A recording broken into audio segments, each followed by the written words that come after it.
episode of Hallmark. I'm Kristen. I'm Aya. And we are talking about This Little Love of Mine today, which you can find on Netflix here in Australia. Yeah, this one's a bit different because it's not technically a Hallmark branded movie. No, but it is a Queensland-based production company. Yes. And we are Queensland-based podcasters. Exactly. So we thought, why not? And the Steve Jaggi company has also produced some films for Hallmark, so it does fit in line with the Hallmark theme. Yeah. It's very much a Hallmark movie. Yeah. It is very much a Hallmark movie, even though you see Scream Queensland at the start.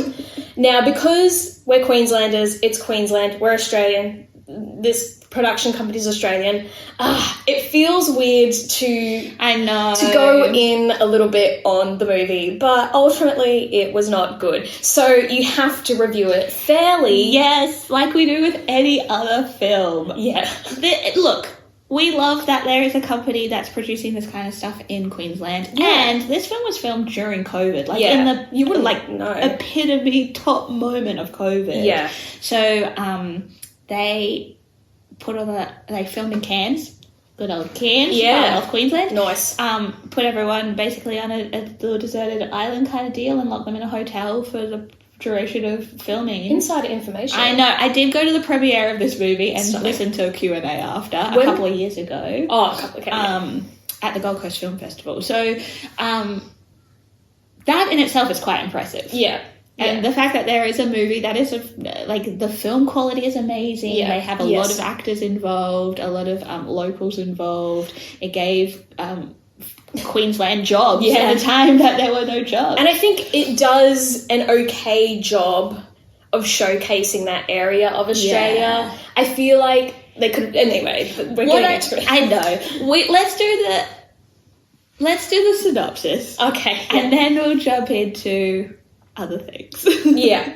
Aya, what is this movie about? This movie, on IMDb, a workaholic lawyer returns to her island home to convince an old friend to take over his family's company, but rekindled feelings soon get in the way. That's a little tagline. Yeah. I'm assuming.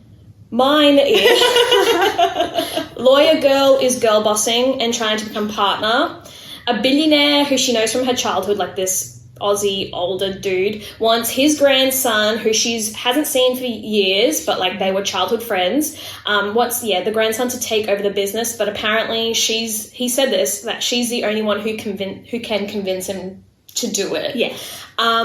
So she's like, cool, I'll go to my island home. Oh, that's a song. It is. And, try and convince him, and, at first he's like, who are you? And anyway, we'll get into that. Once they realise who each other is, if that's grammatically correct, she starts convincing him to take over. He's pretty laid back. So while she's convincing him to boy boss, he's convincing her to chill out. She's very highly strung. Yeah. And so they do island stuff together. She has a slightly douchebag boyfriend who's still in San Francisco or wherever they live, and he keeps delaying the wedding, or they keep delaying a wedding. Sorry, they're fiancés, not boyfriend. So he visits her on this work trip and is like, we should get married here, and they end up breaking up. Yeah. And then the other two, girl boss and chilled boss. out, girl boss and now boy boss, end up together.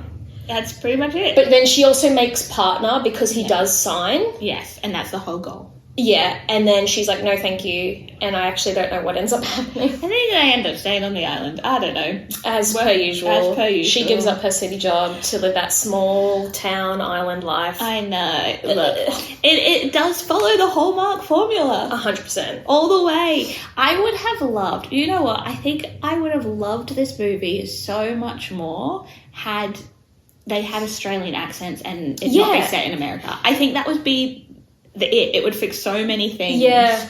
I think what was really weird is that the billionaire grandfather of... So Laura is the workaholic lawyer. Chip is the chilled island dude who becomes a boy boss. Mm-hmm. Chip's grandfather, who's the billionaire, has an Australian accent. Yes. Chip doesn't. Nobody and no one else else on this island has an Australian accent. So that's why I was like, oh, maybe where she's from is Australia, and then she's just gone to America. But it's very ambiguous. Yes. In terms of the location. Yeah, it's just an island somewhere. Yeah. That's all. Yeah. What was the island? Lemon Curdle Cove? Lemon Curdle Cove. It's Desert Island. No, wasn't it something... The douchebag boyfriend kept getting it wrong, and I can't remember what it...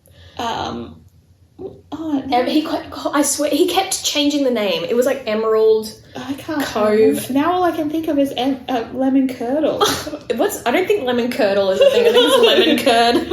Oh, gosh. Okay. Well, look. Yes. It's hard. Also, what's funny is that Australians putting on an American accent. The two words that are very difficult in this movie to say with an Australian turned American accent is Laura. Oh my God. It's like when Cameron Diaz in The Holiday can't say Graham. Yeah. Graham. It's like Lara and Lawyer. Palm Cove.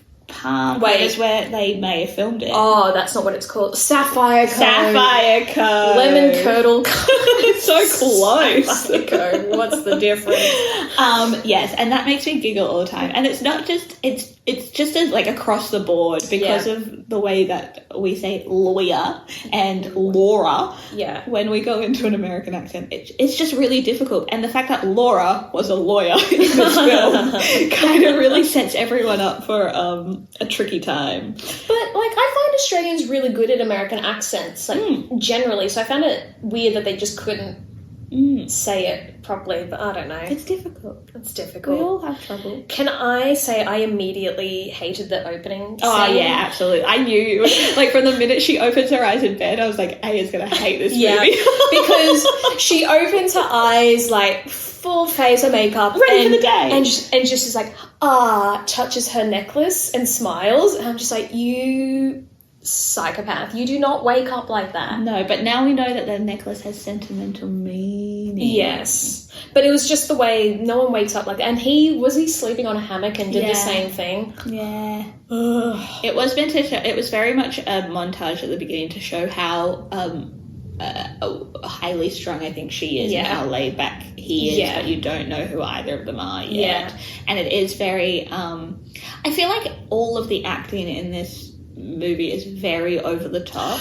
I said that, theatrical. It's very theatrical. So I think too, if they had just had their Australian accents and had a more of Australian vibe, that would have kind of fixed itself too. Yeah, and I think also because they are like a tropical island, it was a very highly strung resort, really. I just think they needed to be Aussie, just chill out a bit more. Yeah, still be passionate about becoming the general manager of the hotel resort, but just calm down. Yeah. Just a little bit. So opening montage happens. Yeah. We meet Laura. We meet her boss. They set up the premise of you have to go to back home to get this contract signed by Chip. She then travels the normal big city gal wearing big city clothes in a small town vibe. So she walks out in her like full designer trousers, high heels, suitcase kind of deal. Yeah. To walk onto the beach. Yeah. At least they made a point of it. Yeah. They actually said something in the script, so... My first thing, and this is, I guess we can do the meet cute in this, is that I guess it's not really a meet cute in the traditional sense again, because they already technically know each other, but they don't recognise each other at all. And again, if you're childhood best friends that you kind of were maybe a little bit in love to the point that his grandfather has come to you to be like, you are the only one who can convince him to do this. 100%. How do you not recognise each other? I know. The same thing happened in Return to Christmas Creek. Yeah. And that infuriated me then. It infuriates me now. Because, they made such a point of, you know, you're the only one who can convince him. Meanwhile, apparently you're in your, 30s? Yeah. And you haven't seen each other since you were, 12 or 13. Yeah. Very strange. That I found very strange. And it isn't until they play, she kind of challenges him to a game that she's won every time they've played when they were children, but she hasn't played since. Yeah. Where you have to throw a ball at some coconuts and they fall off the poles that they're at the top of the poles that they're on. Yeah. It isn't until then that he realizes that it's her, but she recognizes her other childhood friend, Jem, who comes in and is like, Laura, you're here. And she's like, Jem, and they immediately are fine and recognize each other. Mm-hmm. So I was just a bit confused. I was confused that Jem knew that Laura was coming, but Chip wasn't warned that someone was going to come. I don't know. Yeah. I feel like he knew he had to make a decision pretty quickly. I don't know. No. That clearly wasn't communicated with him. Yeah, but he also had this air of like, I don't want to take over family business, therefore I don't want anything to do with it, therefore I'm not going to listen. Yeah. So maybe he did that with everybody else as well as her. Yeah. Yeah, fair. Now, Laura does have... okay, so we have the love interest, we have the over-the-top best friend for her, which is her childhood friend, Jem. Yeah. We have Chip's sidekick, which is Karavi, is one of the hotel workers, and then we have the douchebag boyfriend, Owen. Now, for the longest time, I was looking at Owen being like, why do I know you? Why do I know you? Why do I know you? And then realised that he was in Cybergirl, H2O, and Blue Water High. So we've grown up watching him. I need to look him up after this. I should have looked him up before. I remember watching Blue Water High. I wasn't too into H2O. Yeah. I don't really remember Cybergirl. Was he in a lot of, like... He was in, like, all, like, 20-plus episodes of all three of those shows. All right. Cybergirl probably came out when we were in, like, early high school. So... Okay. Just on ABC. Yeah, right. I'll look it up. And I was like, you're that guy! Yeah, right. Okay, I need to look him up. So, yeah, it's, I don't know. It's not... And again, I'm like, I don't know if that's a meet cute, because they still met, and he was still trying to, like... impress her by also kind of being a douchebag. Yeah. And then it wasn't until Karabi, the sidekick, was like, Chip, and she's like, Chip? That was Chip? And I'm like, I don't know if we counted as a meet cute. Yeah. Yeah, there was like flirting, then she hears the name and she's like, and then when she wins the coconut toss, he's like, the only person who's ever beaten me at this is Laura. You're Laura. Like, no one else in the world could possibly beat him, only her. Yeah. That was the moment. Yeah. That was, okay. Okay, yeah. girl. Yeah, it's very strange. There's just a lot of those kind of moments in this film that you're like, but why? Why is Jem, who obviously has grown up around the hotel, at 30 or more, still, like, trying to prove herself in order to be general manager? Yeah. There are just so many moments that I was like, I guess I don't really know what the purpose of this story is. Yeah. And I know I'm watching a Hallmark film. Yeah. I know that going into it. This was the second watch for me, the last couple of days, and I have to admit that I did start cleaning my room in the middle of it. Yeah. My notes are minimal. So I feel, God, I know we said this last time, but this might be a pretty short episode. Yeah, fingers crossed. I don't want to talk about it too much. I mean, yay, Screen Queensland, yay, jobs, but we are not, like, we don't, it's so hard. We enjoy critiquing. We do. And sometimes we critique them more harshly than others, and sometimes we just don't want to talk about them. Still, this isn't the worst one we've ever seen. No, this is not like 2 out of 10 level like we have had previously. It was just one that you could really tune out of. Yeah. And be like, I get it. I know what happens. And I tuned it, like, quite honestly, sorry everyone involved, I tuned out in the cinema when I saw it the first time. Like, I think the minute I think I was so excited to see an Australian company do a Hallmark film, and then was so incredibly disappointed that we were making American content. You know? Yeah, I get that. Then started watching the movie with this lens of, like, if everyone had an Australian accent, if this was set in Australia, if this was an Australian story and it was still had that kind of home and away-esque vibe to it, I think it really would have worked. And do people do this?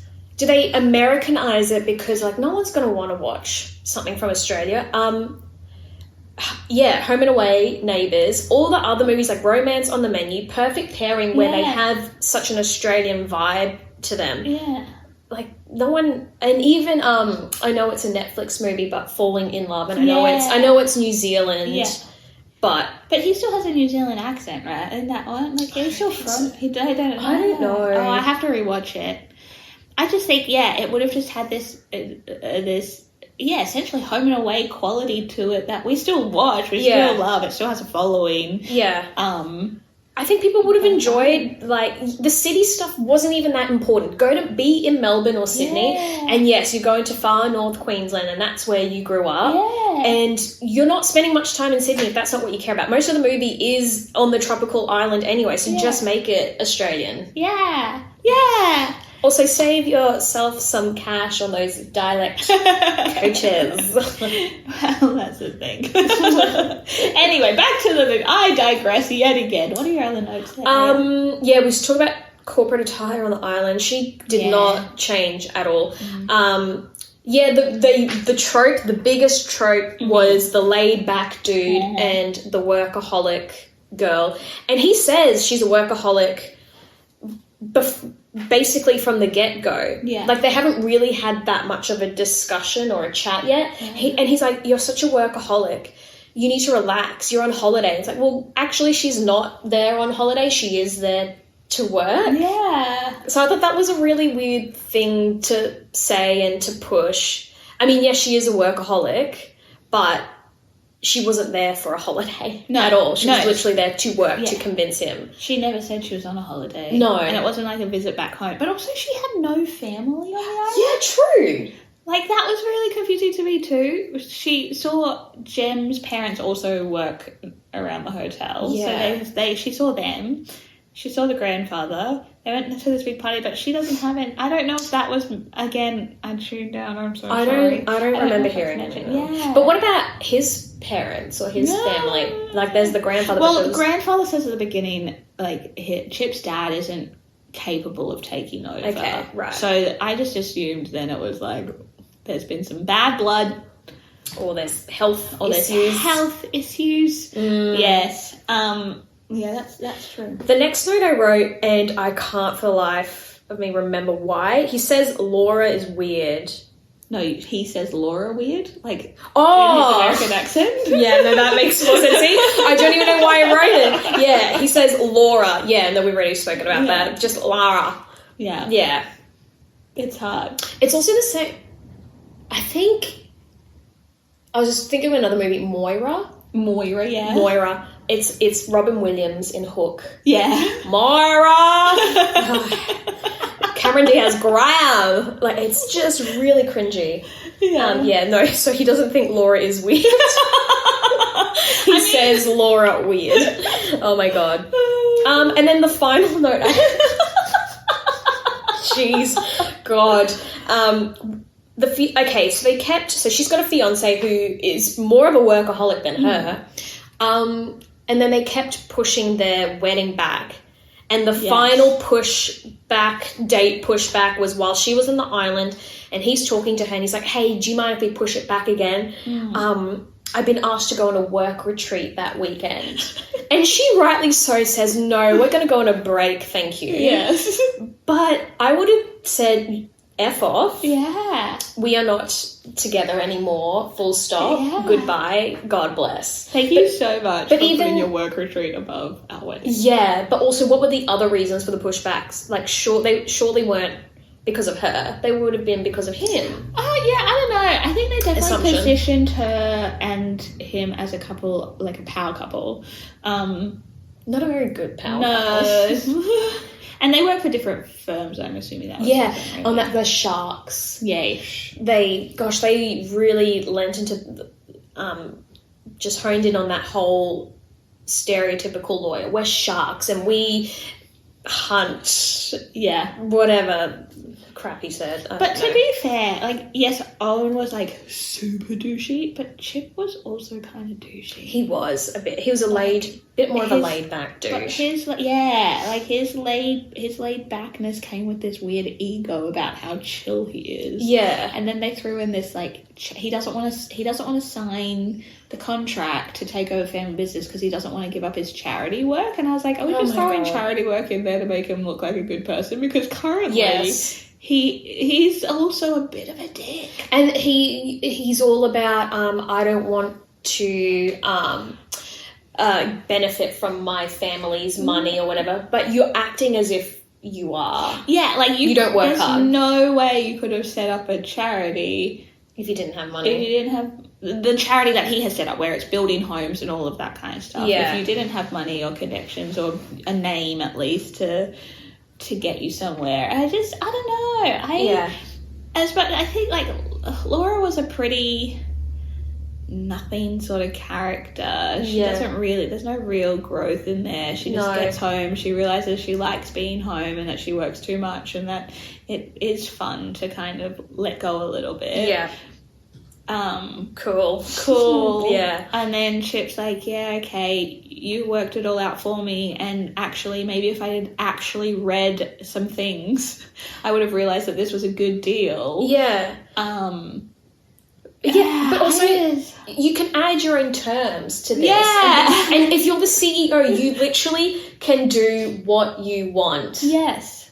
It was all just very confusing. Yeah. But again, one of the first projects to start filming in Australia during COVID, so maybe they just were like, let's get something off the ground. Oh my gosh, I remember about her parents. Her parents said they really wanted her to be partner.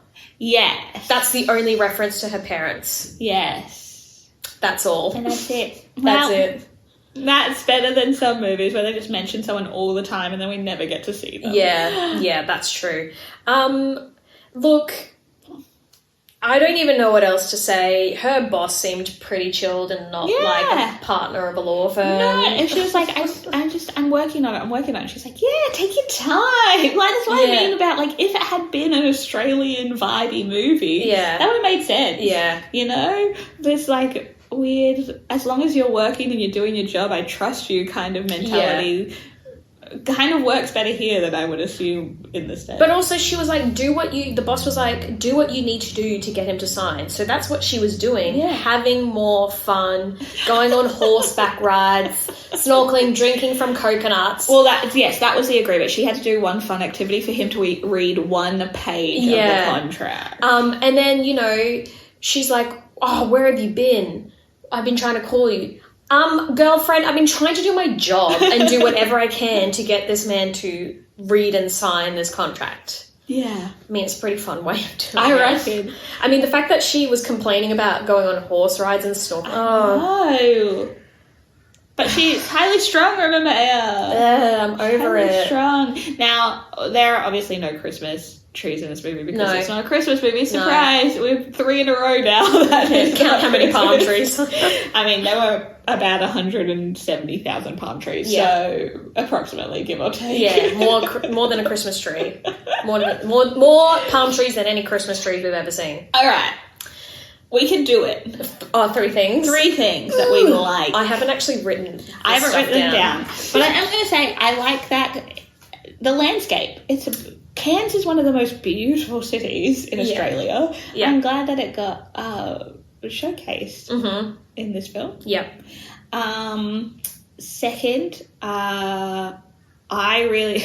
I'm a little biased because we were working together at the time that I saw this movie, but Zola, who plays Karavi, is one of my favourite parts of this movie. He's the sidekick. And he just has this, like...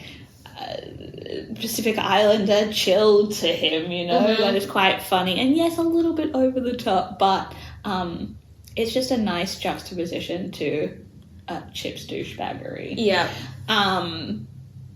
And 3 oh God is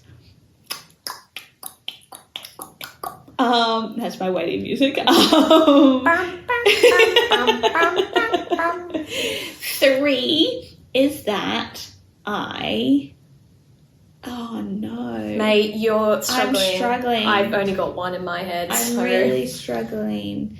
3. What did I like about this movie? 3 is he who ha. Oh my god, this is the longest you've ever taken to come. Maybe I don't know. I don't know. Say your one and maybe come back to my third. I liked when they went snorkeling. I thought that was very pretty. Yeah, that's true.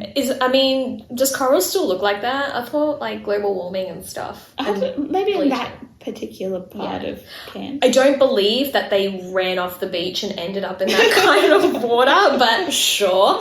No, I liked the snorkeling. I was like, oh, this is like Tourism Australia, Tourism Queensland. This is great advertisement. It's great advertisement for Far North Queensland. So I liked that particular moment.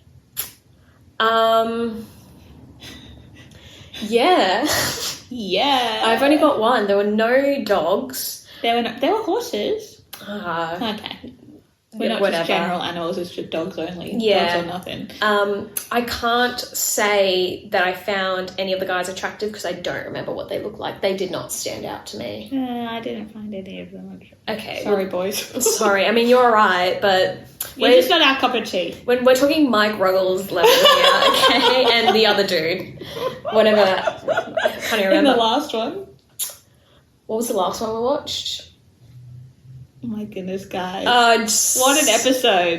The last movie I'm we so watched glad that you're still with us. Was... Just Add Romance. Who was... No, that was... Luke McFarlane. No. There was the other guy in Let It Snow.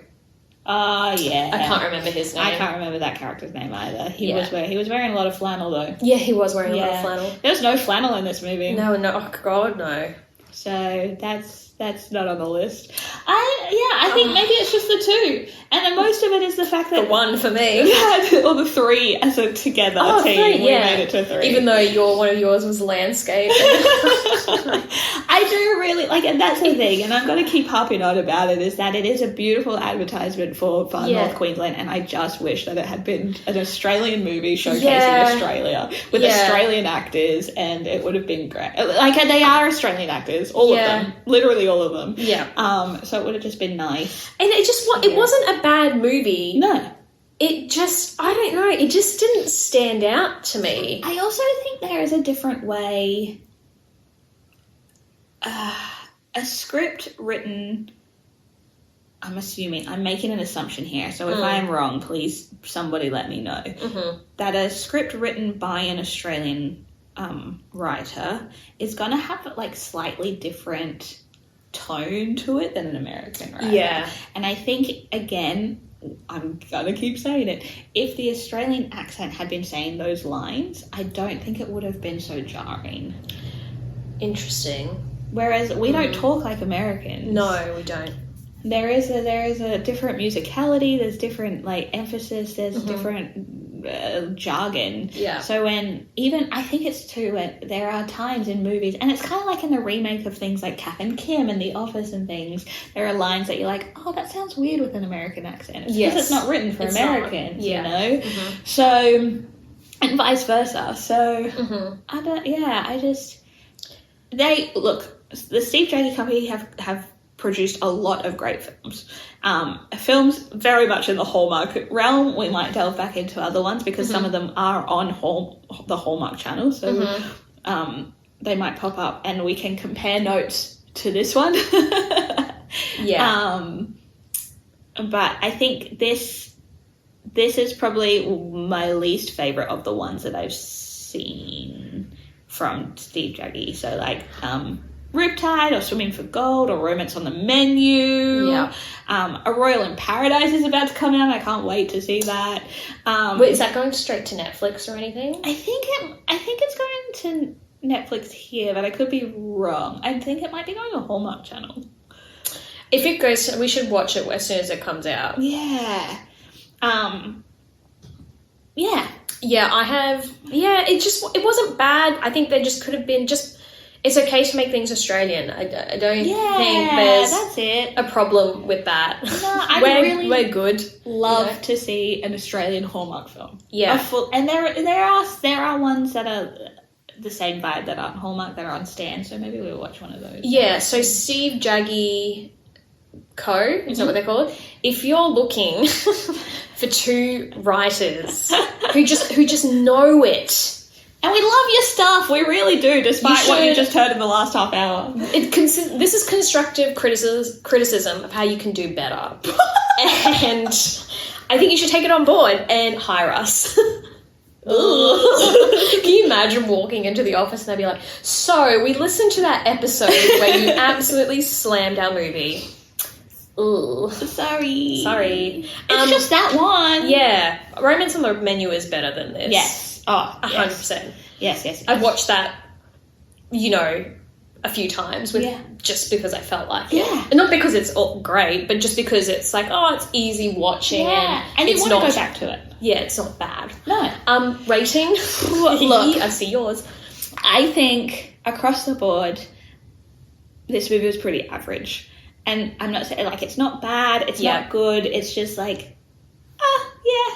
So I gave it a 5 out of 10. I'm going to give it a 5 out of 10 too. Right. I'm only because it's promoting Australia. Yeah. I mean, minimally, but yes. Yeah. That's what really bumped it up a bit for me by 1 or 2 marks. Yeah. Would have been good. Yeah. Would have been good. I just was so sad. Yeah. Anyway, well, get your shit together, Steve. No, don't. It's fine. You're fine.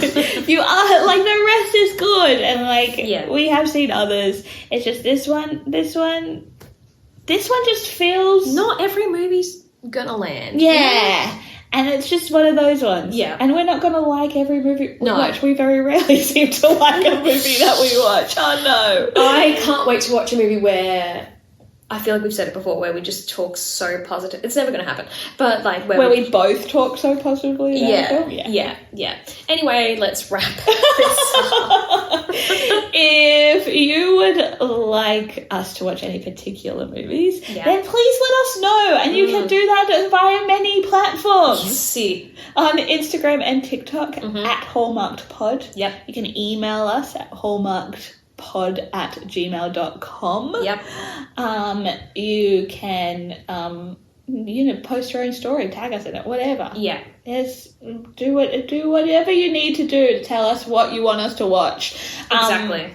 We will also post on Instagram if you would like to watch along with us on the next movie, what we're thinking. And also, if you do like all the other 9 episodes bar this one, and you want to rate, review, subscribe on any of the platforms, tell your friends. Yeah, please tell your friends. Like, we know people enjoy these kinds of movies, and we think we offer a unique perspective because a lot of these podcasts are like Americans, but we're Australians, so we see the world differently. And I just feel like Hallmark movies and things like they are big in Australia, but we just want to, I don't know, spread the love. Oh gosh, spread the Hallmark love. Spread the Hallmark love even more. Yeah. So let your friends and family know. Please. Is that it? Yeah, I've got no plugs today. Okay. Other than the one before, that one. Oh yeah, that one didn't go well. At least we can admit it. Yeah. Anyway, we'll see you in a fortnight. See you then. Bye. Bye.